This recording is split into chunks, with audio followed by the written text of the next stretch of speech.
Hello student, good morning. आज हम आपके लिए क्वेश्चन नंबर 280 से स्टार्ट करेंगे। लेसन नंबर 2 क्वेश्चन है राव शेखा की उपलब्धियों का वर्णन कीजिए। नंबर 1 देखिए, राव शेखा का जन्म 24 सितंबर 1433 को हुआ था। इनके पिता का नाम मोकल तथा माता का नाम निर्वाण था। मोकल आमेर राज्य के अंतर्गत आने वाले नान के शासक थे। नान नामक गांव या क्षेत्र था इनका, जो आमेर राज्य के अंतर्गत आता था, जो वर्तमान में जयपुर में है। तो इसके अंतर्गत ही शासक थे।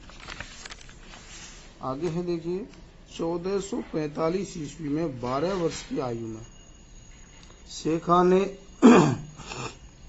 अपने पिता का उत्तरदायित्व संभाला। तीसरा है, आमेर के शासक उदयकरण ने शेखा को महाराव की उपाधि प्रदान की। आमेर के शासक उस समय कौन थे? उदयकरण। उन्होंने शेखा को क्या उपाधि दी थी? महाराव की। 16 वर्ष की आयु में राव शेखा ने मुल्तान, शेवार, नगरचल आदि पर विजय प्राप्त की। 1473 ईस्वी में 1473 से 1473 ईस्वी में राव शेखा ने जाटू राजपूतों से दादरी तथा भिवानी, दादरी जो वर्तमान हरियाणा है, भिवानी राजस्थान पर विजय प्राप्त की।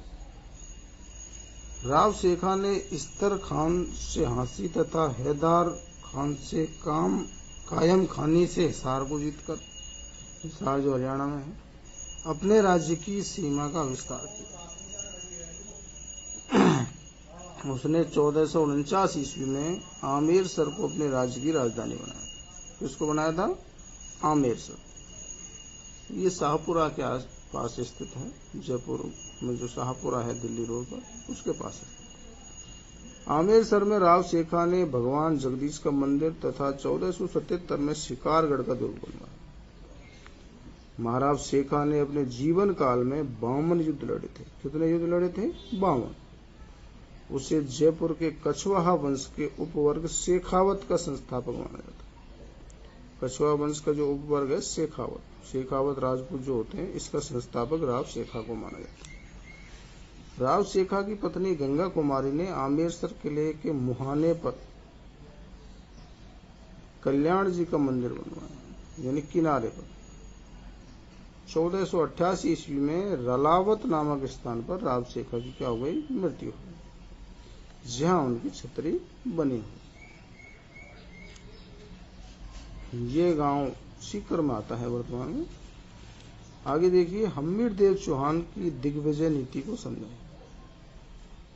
1282 ईस्वी में गद्दी पर बैठते हुए रणथंभौर के शासक हम्मीर देव चौहान, कहाँ के शासक थे? रणथंभौर जो वर्तमान में राजस्थान में, ने दिग्विजय होता है चारों दिशाओं की विजय की नीति अपनाते हुए भीमरस के राजा अर्जुन को पराजित करके मांडलगढ़ से कर वसूल किया। मांडलगढ़ जो वर्तमान में भीलवाड़ा क्षेत्र में। आगे है, उसने दक्षिण के परमार शासक भोज को पराजित किया और उत्तर की ओर चित्तौड़, आबू, वर्धनपुर, काठियावाड़ जो गुजरात में है, पुष्कर, चंपा होता हुआ वापिस रणथंभौर के लिए पहुंचा। इतनी उसने विजय हासिल की। रणथंभौर पहुंचकर उसने विजय के उपलक्ष्य में हम्मीर देव ने कोटि जन यज्ञ का आयोजन करवाया था। कौन से यज्ञ का आयोजन करवाया था? कोटि जन यज्ञ का आयोजन करवाया था। हम्मीर देव ने 17 युद्ध लड़े थे, जिसमें से 16 युद्धों में उसे विजय रहा। कितने युद्धों में विजय रहा था? 16। लास्ट जो युद्ध था अलाउद्दीन खिलजी के साथ, उसमें उसे पराजय का सामना करना पड़ा। अगला क्वेश्चन है 282। अगर हम्मीर देव चौहान के स्थान पर आप होते तो अलाउद्दीन खिलजी के बागियों के प्रति क्या नीति अपनाते और क्यों? यह क्वेश्चन RBSE 2018 बोर्ड एग्जाम में आया हुआ प्रश्न है कि आप हमीरदेव चौहान के स्थान पर होते तो अलाउद्दीन खिलजी के जो बागी हमीरदेव चौहान के पास आए थे तो आप उनके खिलाफ क्या नीति अपनाते, उनके प्रति क्या नीति अपनाते और क्यों अपनाते। देखिए इसका उत्तर क्या है। हमीरदेव चौहान जो रणथंभौर का शासक था, अलाउद्दीन खिलजी के विद्रोही थे। मंगोल नेता मोहम्मद शाह तथा केहब्रू जो हमीरदेव चौहान की शरण मांगे थे, वो अपने राज्य में शरण दे दी थी। अलाउद्दीन द्वारा आग्रह करने पर भी हमीरदेव चौहान ने अपनी शरण में आए हुए व्यक्ति को लौटाने से क्या कर दिया, इनकार कर दिया। शरणागत की रक्षा करना भारतीय संस्कृति की परंपरा रही है, शरण में आए हुए की रक्षा करना, तो वो ही धर्म हमीरदेव चौहान ने निभाया। हम भी यदि होते, हम सब कुछ वही करते जो हमीरदेव चौहान ने किया था, हम भी शरणागत की रक्षा करते। अगला क्वेश्चन है, महाराणा प्रताप को अधीन करने के लिए अकबर ने क्या कदम उठाए। यह क्वेश्चन भी राजस्थान माध्यमिक शिक्षा बोर्ड के 2019 के मुख्य परीक्षा में पूछा हुआ है। क्वेश्चन का उत्तर क्या है, देखिए। अकबर ने महाराणा प्रताप को अधीनता स्वीकार करवाने के लिए 4 दल भेजे थे, जो निम्न प्रकार। समझाने के लिए, अधीनता स्वीकार करवाने के लिए। पहली बार जलाल खां, जिसको नवंबर 1572 में प्रताप के पास भेजा गया था। दूसरी बार में जून 1573 में मानसिंह, जो आमेर के शासक को प्रताप को समझाने के लिए भेजा। तीसरी बार अक्टूबर 1573 में आमेर के भगवान दास को भेजा गया था। इसको भेजा गया था तीसरी बार में अक्टूबर 1573 में आमेर के भगवान दास। चौथी बार दिसंबर 1573 में टोडरमल को भेजा गया। ये चारों शिष्टमंडल प्रताप को समझाने में क्या रहे, असफल रहे। प्रताप ने इन चारों की ही बातों को मानने से इनकार कर दिया और अकबर की अधीनता स्वीकार करने से इनकार कर दिया था। अगला क्वेश्चन है, हल्दी घाटी युद्ध पर निबंध। हल्दी घाटी युद्ध के बारे में बात करेंगे। देखिए, सबसे पहले महाराणा प्रताप का राज्याभिषेक। महाराणा प्रताप का जन्म 9 मई 1540 ईस्वी को कुंभलगढ़ के दुर्ग बादल महल में हुआ था। महाराणा प्रताप के पिता का नाम उदय सिंह था और माता का नाम जयवंताबाई था। उदय सिंह की मृत्यु के बाद 28 फरवरी 1572 को महाराणा प्रताप मेवाड़ के राज सिंहासन पर बैठे, यानी राजा बने। दूसरा है, हल्दी घाटी युद्ध के कारण। अकबर और महाराणा प्रताप के बीच होने वाले हल्दी घाटी युद्ध के जो प्रमुख कारण थे वो निम्नलिखित थे। किस कारण से हल्दी घाटी युद्ध हुआ? पहला कारण था, महाराणा प्रताप ने शुरू से ही मुगल विरोधी नीति अपनाई गई, यानी महाराणा प्रताप शुरू से ही मुगलों का विरोध करता रहा। दूसरा, उसने अकबर की अधीनता मानने से इनकार कर दिया। किसने? महाराणा प्रताप। 4 जो दल भेजे थे उनसे भी उसने इनकार कर दिया। तीसरा है, अकबर ने महाराणा प्रताप को अधीनता स्वीकार करने के लिए जो 4 दल भेजे, 1572 में जलाल खां, जून 1573 में मानसिंह, अक्टूबर 1573 में भगवान दास तथा दिसंबर 1573 में टोडरमल को भेजा गया, परंतु उन्हें सफलता नहीं मिली। आगे देखिए, हल्दी घाटी युद्ध की प्रमुख घटनाएं। अंत में 1576 में अकबर ने मानसिंह को महाराणा प्रताप के दमन के लिए भेजा। मानसिंह जो आमेर का शासक था। 18 जून 1576 को हल्दी घाटी नामक स्थान पर महाराणा प्रताप तथा मानसिंह की सेना के बीच युद्ध शुरू हो चुका था।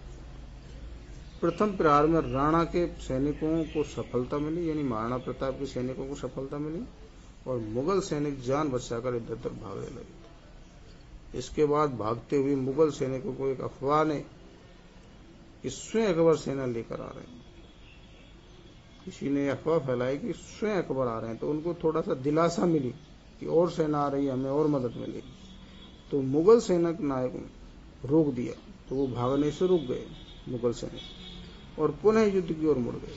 वापस उनमें हिम्मत आ गई।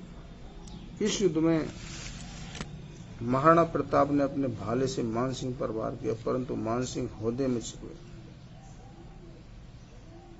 घोड़े हाथी पर जो हौदा था उसमें छुप गया। इसी समय हाथी की सूंड में बंधे जहरीले खंजर से प्रताप के घोड़े चेतक की टांग कट गई। उसने टांग उसके सिर पर रख दी थी जो खंजर में जाके लगी। उसी समय मुगल सेना ने प्रताप को चारों ओर से घेर लिया। बड़ी सादड़ी के झाला मन्ना ने राणा प्रताप के राजनीतिक चिन्ह को धारण किया और प्रताप को युद्ध क्षेत्र से सुरक्षित बाहर ले जाया। उसने उसका राज्य चिन्ह ले लिया झाला मन्ना ने। झाला मन्ना लड़ते हुए वीर गति को प्राप्त हुआ। अगला है हल्दी घाटी युद्ध के परिणाम। कुछ इतिहासकारों ने इसे परिणामहीन अथवा अनिर्णित युद्ध की संज्ञा दी। परिणाम की समीक्षा हेतु 3 आधार विवेचनीय। इसका भी प्रश्न बन सकता है कि कुछ इतिहासकारों ने हल्दी घाटी युद्ध को परिणामहीन अथवा अनिर्णित युद्ध की संज्ञा दी है, क्यों? कोई 3 तर्क दीजिए। तो ये प्रश्न का उत्तर यहाँ बनता है। विषय ध्यान रखें विद्यार्थी। देखिए, इस युद्ध में मुगलों को विजय नहीं मिली क्योंकि अकबर के उद्देश्य पूरे नहीं हुए। वह न तो प्रताप को बंदी बना सका और न ही उसे मार सका। वह संपूर्ण मेवाड़ राज्य को मुगल साम्राज्य में नहीं मिला सका। दूसरा, अकबर ने नाराज होकर मानसिंह व आसफ खां को दरबार में आने से क्या कर दिया? रोक दिया था। तो नाराज हो गया था कि तुम महाराणा प्रताप को न तो बंदी बना सके न युद्ध में हरा सके। मुगल सेना भयभीत हो गई और मेवाड़ की सेना का पीछा नहीं कर सकी। इससे हल्दी घाटी के युद्ध का परिणाम प्रताप के पक्ष में दिखाई देता है, यानी प्रताप को युद्ध में मुगल नहीं हरा। हल्दी घाटी के युद्ध के बाद मुगलों की असफलताएं। हल्दी घाटी के युद्ध के बाद अकबर ने अक्टूबर 1577 से लेकर नवंबर 1579 तक शाहबाज खान को 3 बार मेवाड़ पर आक्रमण करने के लिए भेजा था, परंतु उसे सफलता नहीं मिल पाई। 1580 में अकबर ने अब्दुल रहीम खान खाना को प्रताप के विरुद्ध युद्ध करने भेजा, परंतु उसे भी सफलता नहीं मिल पाई। इसके बाद 1584 में जगन्नाथ कछवा को प्रताप के विरुद्ध भेजा गया, परंतु उसे भी असफलता मिली। प्रताप ने चावड़ को अपनी राजधानी बनाया था और 1582 में प्रताप ने दिवेर पर आक्रमण किया। इस युद्ध में मुगल हाकिम सुल्तान खां मारा गया था। मुगल सेना नायक कौन था? हाकिम सुल्तान। दिवेर का युद्ध जो मुगल और महाराणा प्रताप के पुत्र अमर सिंह के मध्य हुआ था, जिसमें महाराणा प्रताप की विजय हुई। शीघ्र ही प्रताप ने चित्तौड़ और मांडलगढ़ को छोड़कर गोविंदा, मांडलगढ़, उदयपुर, पिंडवाड़ा आदि पर अधिकार कर लिया और 19 जनवरी 1597 को चावड़ में महाराणा प्रताप की क्या हो गई? अंतिम क्षणों में महाराणा प्रताप ने चावड़ को अपनी राजधानी बनाया था। चावड़ में ही उनकी क्या हुई थी? मृत्यु हुई थी। कब? 19 जनवरी 1597। चावड़ में महाराणा प्रताप क्या हुई? मृत्यु। वहीं उनकी छतरी बनी हुई। तो विद्यार्थियों, आज के लिए इतना ही। यहाँ तक किसी भी विद्यार्थी को समझने में कोई दिक्कत है तो कमेंट में जाके जरूर पूछें और चैनल को लाइक और सब्सक्राइब जरूर करें।